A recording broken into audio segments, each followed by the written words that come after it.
Assalamualaikum warahmatullahi wabarakatuh. Sebelumnya perkenalkan nama saya Kurnia Ramadan. Saya di sini kelas 221 MA Universitas Teknologi Bandung. Nah, di sini saya akan menjelaskan atau mempresentasikan tugas dari mata kuliah Professional Development, yaitu membangun kebiasaan positif dan menjadi individu proaktif melalui interaksi sosial.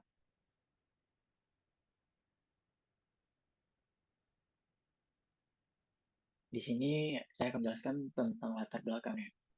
Pendidikan tinggi memiliki peran penting dalam membentuk masa depan individu dan mempersiapkan mereka untuk tantangan di dunia kerja. Bagi siswa SMA kelas 3, keputusan untuk melanjutkan pendidikan ke perguruan tinggi seringkali merupakan langkah krusial yang membutuhkan pertimbangan matang. Namun, proses ini tidak jarang disertai dengan berbagai tantangan dan pertimbangan yang kompleks. Eh, di samping interaksi sosial dan pengaruh dunia online semakin mempengaruhi cara siswa mengakses informasi dan membuat keputusan terkait pendidikan lanjut mereka dengan perkembangannya teknologi dan penetrasi internet yang semakin luas. Siswa memiliki akses yang lebih mudah dan cepat untuk mendapatkan informasi tentang perguruan tinggi, program studi, dan peluang karir.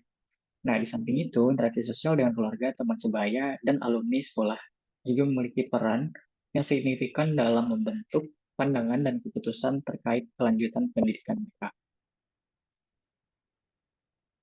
Kemudian untuk tinjauan masalahnya sendiri, tantangan utama yang dihadapi oleh siswa kelas 3 terkait kelanjutan pendidikan ke perguruan tinggi meliputi kebingungan dalam memilih perguruan tinggi dan jurusan.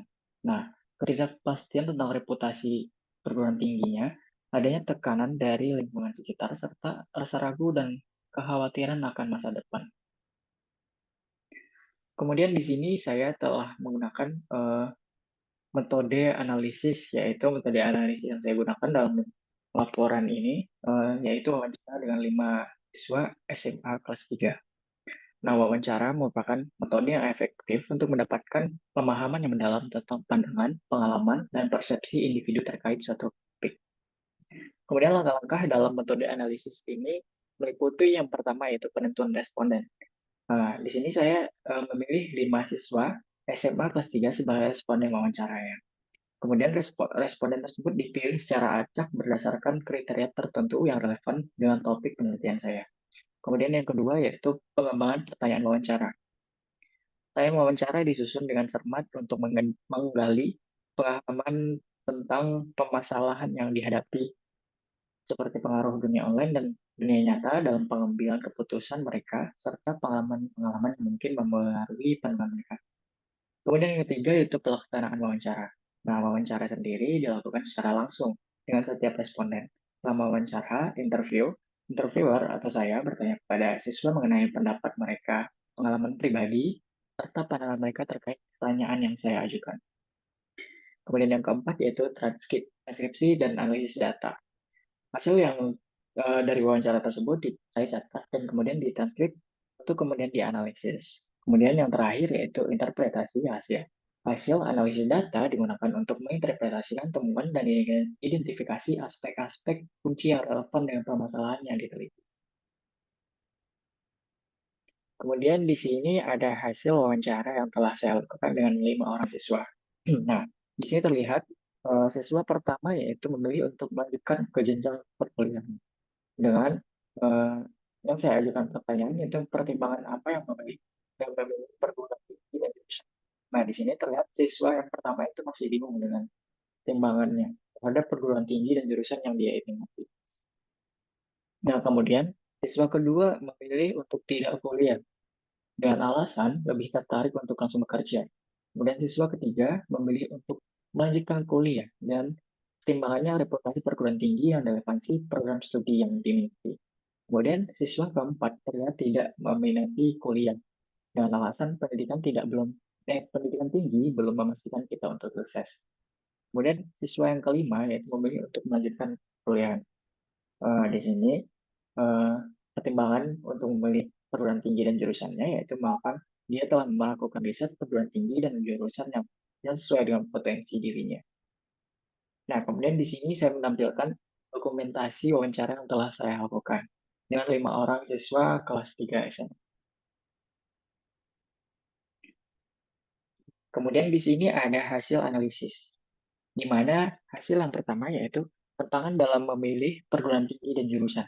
Nah, dari hasil wawancara terlihat bahwa banyak siswa mengalami kebingungan dalam memilih perguruan tinggi dan jurusan yang sesuai dengan minat dan potensi mereka. Nah, mereka terasa tertekan oleh banyaknya pilihan yang tersedia dan ketidakpastian tentang reputasi perguruan tinggi dan kualitas program studi yang ditawarkan. Kemudian hasil yang saya dapatkan yaitu pengaruh dunia online. Nah, internet dan informasi memberikan akses yang luas terhadap informasi tentang perguruan tinggi dan program studi. Namun, siswa juga mengungkapkan bahwa terlalu banyak informasi yang tersedia online bisa membingungkan dan sulit untuk dipilah-pilih. Media sosial dan situs web, perguruan tinggi menjadi sumber informasi utama. Tapi, siswa harus berhati-hati dalam memfilter informasi agar tidak terjebak dalam informasi yang tidak relevan dan tidak akurat. Kemudian hasil analisis yang terakhir yaitu pengaruh dunia nyata. Nah, di sini interaksi sosial dengan keluarga, teman sebaya, dan alumni sekolah memiliki pengaruh yang signifikan dalam membantu siswa dukungan dari kita memberikan kepercayaan diri dan motivasi tambahan bagi siswa dalam mengambil keputusan. Pengalaman langsung seperti kunjungan ke kampus, seminar pendidikan, dan diskusi dengan praktisi di bidang tertentu memberikan perspektif yang lebih jelas dan konkret tentang pemilihan pendidikan lanjutannya.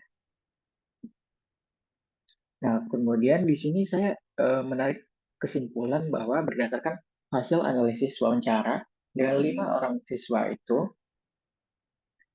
eh, serta perbandingan dari dua dunia yaitu dunia online dan dunia nyata, dalam proses pengambilan keputusan siswa tersebut, kelanjutan pendidikan ke perguruan tinggi dapat disimpulkan bahwa interaksi sosial dan akses informasi memiliki peran yang krusial dalam membentuk pandangan dan keputusan siswa.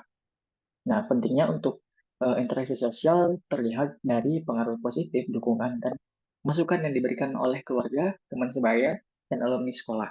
Nah, dukungan ini memberikan kepercayaan diri dan motivasi dalam eh, menghadapi ketidakpastian terkait perguruan tinggi dan jurusan yang akan dipilih.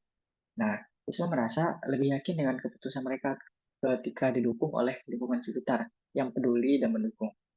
Kemudian di sisi lain, dunia online memberikan akses yang luas terhadap informasi tentang perguruan tinggi dan program studi. Namun, siswa juga mengalami tantangan dalam memilih informasi yang relevan dan akurat dari informasi yang tidak relevan dan atau tidak akurat. Nah, media sosial dan situs web ini menjadi sumber informasi utama, tetapi terlalu banyaknya informasi online bisa membingungkan siswa dan mengaburkan pandangan mereka. Kemudian, untuk mendapatkan perspektif yang lebih jelas dan konkret tentang pemilihan pendidikan lanjutan ini, pengalaman seperti langsung ke kampus, seminar pendidikan, dan diskusi dengan praktisi di bidang tertentu untuk memainkan peran penting. Nah, pengalaman ini membantu siswa memahami secara lebih baik realitas kehidupan perkuliahan dan membuat keputusan yang lebih terinformasi. Nah, kemudian di sini terima kasih kepada penonton yang telah menonton ini. Saya mohon maaf jika masih banyak kekurangan. Mungkin sampai di sini analisis yang dapat saya sampaikan. Saya akhiri. Assalamualaikum warahmatullahi wabarakatuh.